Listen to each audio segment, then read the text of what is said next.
Join my Discord. After playing Cyberpunk's combat for 7 playthroughs, I literally cannot go back to any other AAA game. And I just want to say, pulling out your mantis blades and slowing time only to chop someone up worse than the scavs is the most satisfying thing ever. By the end of this video, you'll understand how CD Projekt Red took Mike Pondsmith's tabletop foundations and cleverly used them to innovate and elevate video game combat to new heights. I'm making this video because I want gamers and developers to notice how simple it can be to make innovative and fun yet deep and complex combat systems in gaming, instead of the old AAA formula that's been done to death. Cyberpunk 2077, being an RPG, has combat that's centered around stealth, guns blazing, and an oddball mechanic known as netrunning. You often walk up to a place, scout it a little bit, and decide between these few ways of playing. For example, in a previous video, all about netrunning, I discussed how you could take a gig called Monster Hunt by either running in guns blazing, skulking around, hacking your way to him, or literally just double jumping up to his window with a shotgun and blow his shit small off. This refreshing sense of freedom is found in every breadth of Night City. For example, there's an array of guns to choose from, each with different properties, specialties, and abilities. Like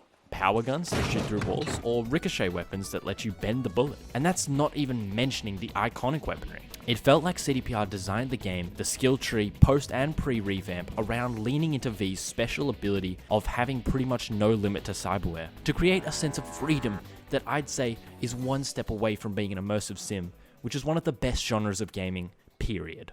Speaking of cyberware, in Cyberpunk, you can equip various amounts of different mechanical upgrades to your body, like the aforementioned mantis blades, an arm cannon, the gorilla arms, and much more. But I know what you're thinking. A fair few of these internal upgrades are just simple stat buffs. To which I'd say, for every stat buff piece of cyberware, there's one that gives you a completely new approach to combat. All these different approaches you unlock at different points in the game serve to make no two playthroughs feel the same. I've been in Night City like 7 times now, and I've been everything from a net-running badass Mr. Robot hacker to a trend-twinned gorilla arm roided up savage slinger. CDPR managed to create a refreshing world where you can get hacked, use your 50 band eyeballs to see who's doing it, beat their friend half to death, and then manhandle him and throw him into the hacker, only for them both to turn into a pile of mincemeat. Or a world where you can just sit on the side of the road, butt-ass naked, and hack an entire camp of enemies to death, using the camera system, and then walk into the place and use a very special melee weapon to finish them off.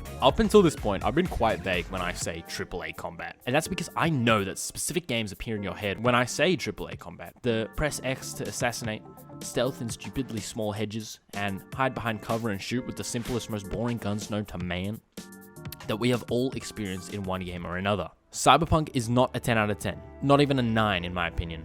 But the combat feels so good because after eating 50 plates of fucking garbage, one plain donut with a single sprinkle does taste pretty good. I'd say it's like an 8.7 out of 10. If it's still not clear, Assassin's Creed, Ghost of Tsushima, the entire Watch Dogs series, Call of Duty Modern Warfare 3, the new one, any Far Cry game that isn't 1 or 2, the fumble jump from Just Cause 3 to 4, Metal Gear Survive, guys, I could go on. These games have shallow gameplay, maybe with a gimmick or two, but never seriously shake up anything to the point where it becomes properly fun and engaging for the player. Not all of these games are bad, but their core systems rarely evolve in meaningful ways, and it makes me feel bad about the potential that just gets missed. They make games like this because it's safe and it's simple.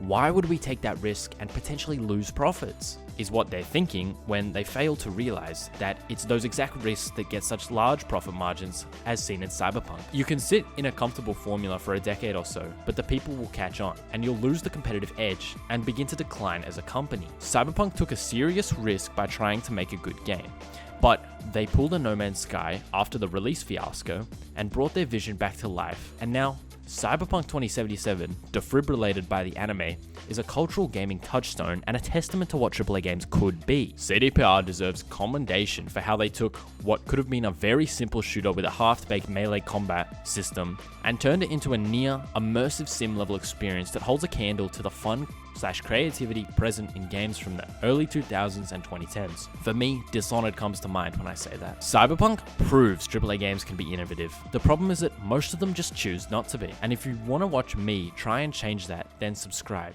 and join me in this crusade to make gaming good again. It just seems like I'm ragging on AAA games in a video about Cyberpunk, but you have to realize that it's genuinely depressing seeing games like Ghost of Tsushima, which I love so much, be so close to the kind of combat that makes you want to do 7 playthroughs and not just 3, but not quite make it. Had Ghost of Tsushima just invented 1 or 2 more innovative mechanics rather than push button for 3 free kills, it would have been so much greater than it already is. I want to illustrate, not to developers, but to the higher-ups that squash developer freedom and creativity, that the exact uniqueness and innovation is not only what gaming needs, but it's what's proven to get the most profits, time and time again.